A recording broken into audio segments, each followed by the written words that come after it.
তো গাইস দেখো আমি কুলেখাড়ার বড়া ভাজা স্টার্ট করে দিয়েছি। তো এখানে দেখো মাছ ভাজি আর চপ ভাজি হয়ে গেছে। হে গাইস, তোমরা সবাই কেমন আছো? আশা করছি সবাই খুব ভালো আছো, আমরাও ভালো আছি। তো আমার মেয়েকে এখন নিয়ে যাচ্ছি একটু বাজারে, ঠিক বাজারে না, বাজারের একটু আগে, কারণ ওকে একটু ঝাড়াতে যাব। ও অনেক দিন ধরে দুধ তুলছে, মানে বমি করছে আর কি। তো আমি ওর দুধ পাল্টিয়ে দিয়েছি, ও যেহেতু তোলা দুধ খায়, এখন ওর দুধটা যেহেতু পাল্টে দিয়েছি, ভাবলাম ওকে একটু গা ঝাড়িয়ে নিয়ে আসি। তো চলো এখন ওকে নিয়ে যাচ্ছি। এখন সন্ধ্যা, আজকে তো শনিবার, তো আজকের বার ভালো। তো তো আমরা চলে এসেছি, হ্যাঁ গেছিলাম ওকে ঝাড়াতে, তো ওখান থেকে চলে এসেছি। এখন 7টার মতো বাজে। এই দেখো, দাঁড়াও ব্যাক ক্যামেরায় দেখাচ্ছি। ছোটো মেয়ে তো ঘুমিয়ে আছে, আর এইদিকে এসে এখনও জামা কাপড় ছাড়িনি, কিন্তু ও দুধ খাওয়ার জন্য খুব পাগলামি করছিল। ও দুধটাই শুধু ভালো খায়, ঠিক আছে, সেই জন্য ওকে দুধ দিয়েছি, কোটোয় ভরে দিয়েছে, মানে বোতলে ভরে দিয়েছি, ও খেয়ে নিচ্ছে। টাটা দাও একটু। তো চলো।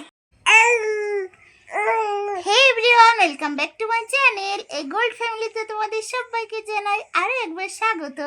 তোমরা সবাই কেমন আছো? আশা করছি সবাই খুব ভালো আছো, আর আমরা বিরাট মস্তিতে আছি। হ্যাঁ, তাই না মাম্মা? তো এখন বাজে বিকাল 5টা 5টা 20। তো আমি এখন রান্না বসিয়েছি মানে শুধু ভাতটা বসিয়েছি, সব গোছাচ্ছি আস্তে আস্তে, না হলে দুই মেয়েকে নিয়ে একবারে তো পারবো না। এখন থেকে শুরু, মানে প্রতিনিয়ত এটা করতেই হয়। হ্যাঁ, এখন থেকে শুরু করেছি, তো আস্তে আস্তে করব, ঠিক আছে। আর একটু পরে আবার ছোটো মেয়ে ঘুমিয়ে পড়ে, সেই সময়টা আমি তরকারি করি, যা বাদ বাকি যা কিছু আছে মানে সেই সময়টা করে ফেলি। তো চলো কি কি রান্না করব কি না দেখাচ্ছি।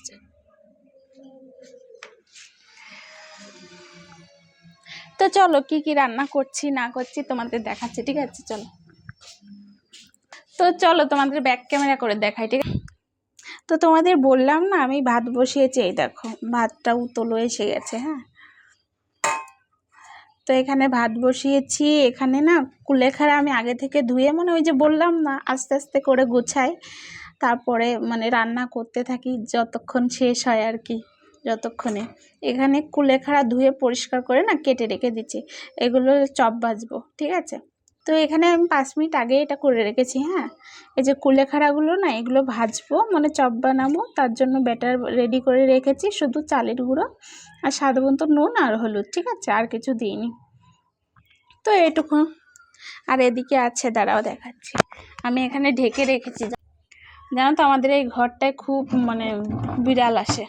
তো এখানে যে মাছের ডিম আছে, হলুদ লবণ মাখিয়ে রেখেছি, মানে ধুয়ে পরিষ্কার করে। আর এখানে মাছ আছে, রুই মাছ। তো দেখি কত দূর কি করতে পারি।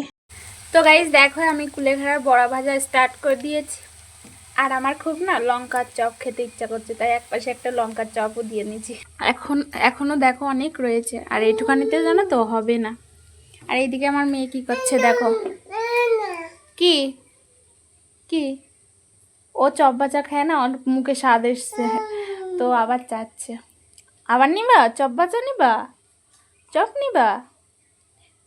আর নেই তো মা, এখনো ভাজতে বসিয়েছি, হয়নি, এখনো হয়নি। তুমি একটু টাটা দাও তো। ওই দেখো আবার বিড়াল এসছে, তারা তো তারা, ওই দেখো বিড়াল, অনেক তাড়িয়ে দাও, ও কিন্তু মাছ নিয়ে গেছে। এদিকে দেখো ব্যাটার শেষ হয়ে গেছে, ঠিক আছে, আবার ব্যাটার করতে হবে। তো এখানে মাত্র 3টে হয়েছে, আর এইগুলো ভাজা হয়েছে, ঠিক আছে। তো ভাজা হয়ে গেলে তারপর মাছ ভাজতে বসিয়ে দেব, আবার ব্যাটার করব, তারপরে আবার করব। এটা চপ না ভীষণ ভালো লাগে জানো তো।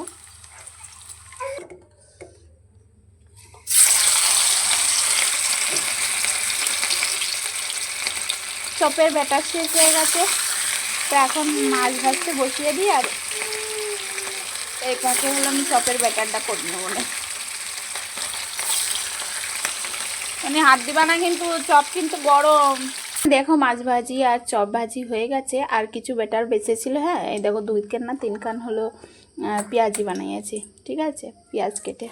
আর এই মাছের তেল ছিল, হ্যাঁ ওটাই ভেজেছি। আর এখন ডিম ভাজবো।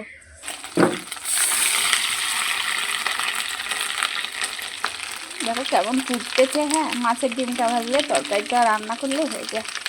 এখন প্রায় 7টা বেজে গেছে। প্রায় বলছি কেন, 7টাই বাজে।